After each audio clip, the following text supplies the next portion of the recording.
Préparez-vous au combat. Les Anneaux de Pouvoir a suscité beaucoup d'enthousiasme pour la saison 2 avec une bande-annonce faisant allusion à plusieurs événements canons qui pourraient se dérouler dans les prochains épisodes. Et c'est très excitant. Bien le bonsoir, mesdames et messieurs. Nous sommes l'animation de la soirée. La série Prime Video a utilisé sa première saison pour établir l'histoire du second âge, avec une chronologie condensée et quelques libertés créatives pour faire fonctionner le récit complexe dans ce format. Maintenant que la série entre dans la saison 2, il est enfin temps de voir certains des grands événements décrits dans les livres de Tolkien se dérouler sur le petit écran. La bande-annonce de la saison 2 est pleine de sombres moments, alors que l'influence de Sauron sur la Terre du Milieu commence enfin à s'installer. Dans la saison 1, personne n'a accepté les affirmations de Galadriel selon lesquelles le serviteur de Morgoth était toujours en liberté. Mais il semble que tout cela va changer dans les prochains épisodes. Il y a des allusions à la destruction, à la guerre, au coup d'état, au mal rusé et à la forge d'anneaux plus puissant vu tout au long de la bande-annonce de la saison 2. Et tout ça se trouve dans les livres du Seigneur des Anneaux de Tolkien. Le Balrog, qui s'engage un jour dans une bataille mortelle avec Gandalf, a déjà été teasé dans la saison 1 puisqu'il a été vu rugissant de fureur sous les nains sans méfiance de Khazad-dûm. D'après l'histoire principale, nous savons que ce Balrog est destiné à détruire la ville et son roi, devenant par la suite connu sous le nom de Fléau de Durin. On supposait que cela ne se produirait pas dans la série avant un certain moment, mais la bande-annonce de la saison 2 laisse entendre tout le contraire. L'énorme pont de Khazad-dûm a été vu s'effondrer dans la bande-annonce, et, combiné à la voix off de Durin disant qu'un mal sombre et ancien était revenu, cela semble indiquer que la destruction du Balrog commencera plus tôt que prévu. Bien sûr, il est possible que la chute du pont soit le simple résultat des mouvements du Balrog qui ont secoué la grotte, et les nains ne l'ont peut-être pas encore découvert. Pourtant, il semble que cet événement canon soit en route.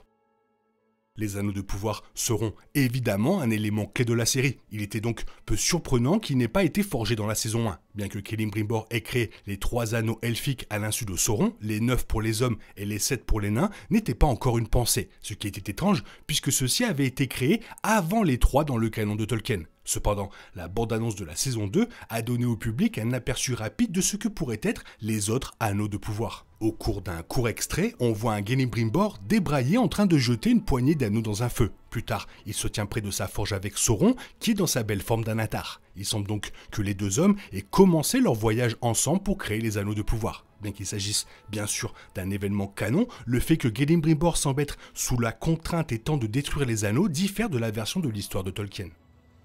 Il y a d'autres preuves dans la bande-annonce que Sauron et Celebrimbor créeront les 16 anneaux de pouvoir restants puisque le roi Durin III est vu tenant une magnifique bague ornée de bijoux dans une scène. Sauron a donné chacun des 7 à 7 rois et seigneurs nains, mais les livres de Tolkien n'ont jamais donné spécifiquement ceux qui les ont reçus. Pourtant, il est difficile d'imaginer que le roi Durin puisse détenir n'importe quelle bague. Nous pouvons donc supposer avec certitude qu'il sera parmi les nains sous l'influence du Seigneur des Ténèbres. Il semble probable que, sous l'influence du don de Sauron, le roi Durin changera d'avis sur l'exploitation minière du Mithril. Son fils, le prince Durin, avait hâte d'obtenir davantage de minerais rares, mais le roi avait refusé, allant même jusqu'à renier son fils à cause de cette dispute. Cependant, Sauron, espérant probablement mettre la main sur plus de Mithril, l'anneau du roi Durin pourrait l'influencer à déchirer avidement la terre pour en extraire le plus possible. Bien que Tolkien n'ait jamais indiqué qu'un anneau de pouvoir était la raison pour laquelle le Balrog était sorti, ce serait un changement peut-être judicieux de la part de la série.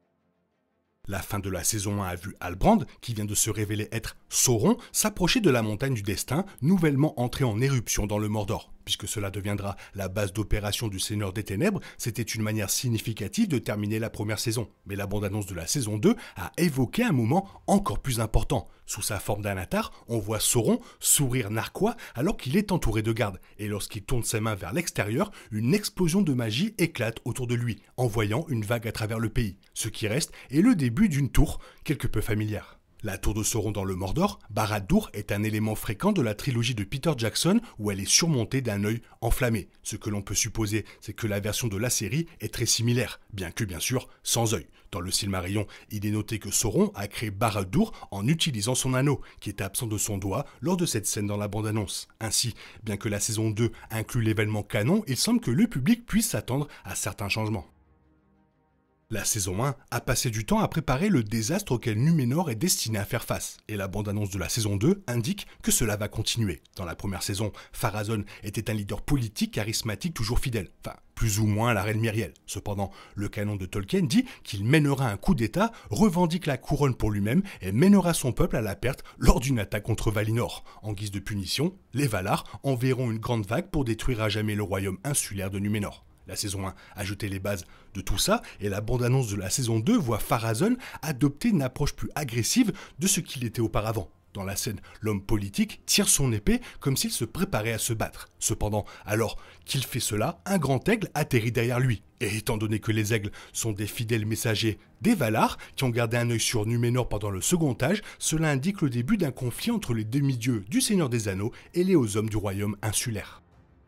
Le Seigneur des Anneaux est connu pour ses batailles épiques et il semble que la saison 2 suivra cela. Dans la bande-annonce, Adar et une armée d'orques sont vus en train d'assiéger une ville qui semble avoir une architecture elfique. Sur la base des événements canons du second âge, on peut supposer que cette ville est Eregion, et cela est logique pour la saison 2 puisque la chute de ce royaume elfique déclenche une grande série d'événements et relance la guerre de Sauron sur la Terre du Milieu. Il y a quelque chose d'intéressant à noter à propos de cette scène dans la bande-annonce. Premièrement, Adar mène cette attaque, ce qui est étrange puisqu'il avait déclaré dans la saison 1 qu'il détestait Sauron. Cela indique que ces deux-là ont résolu leurs différences et fait équipe, ou que l'attaque sur Eregion sera différente que dans le canon de Tolkien, où Sauron était l'ennemi connu. Ensuite, le fait qu'Elrond soit vu en armure complète avec une armée est également remarquable puisque cet elfe est destiné à établir Foncombe après que lui et ses hommes n'ont pas réussi à sauver Eregion de l'effondrement.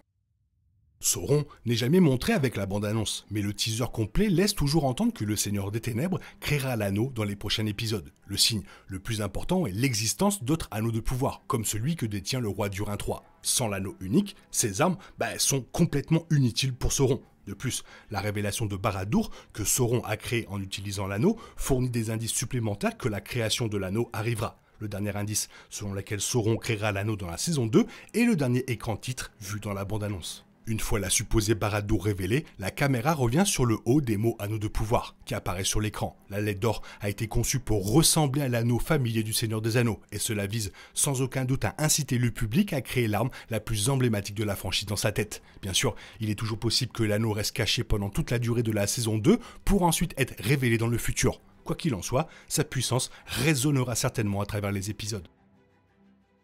Ça va être chaud, je pense que ça va être bien bouillant. Toi, qu'est-ce que tu en penses? Fais-moi part de ton avis dans la zone commentaire. Sinon, il est temps pour toi de reprendre le cours normal de ta vie. On se retrouve bientôt pour une nouvelle vidéo. Bisous bisous, bye bye.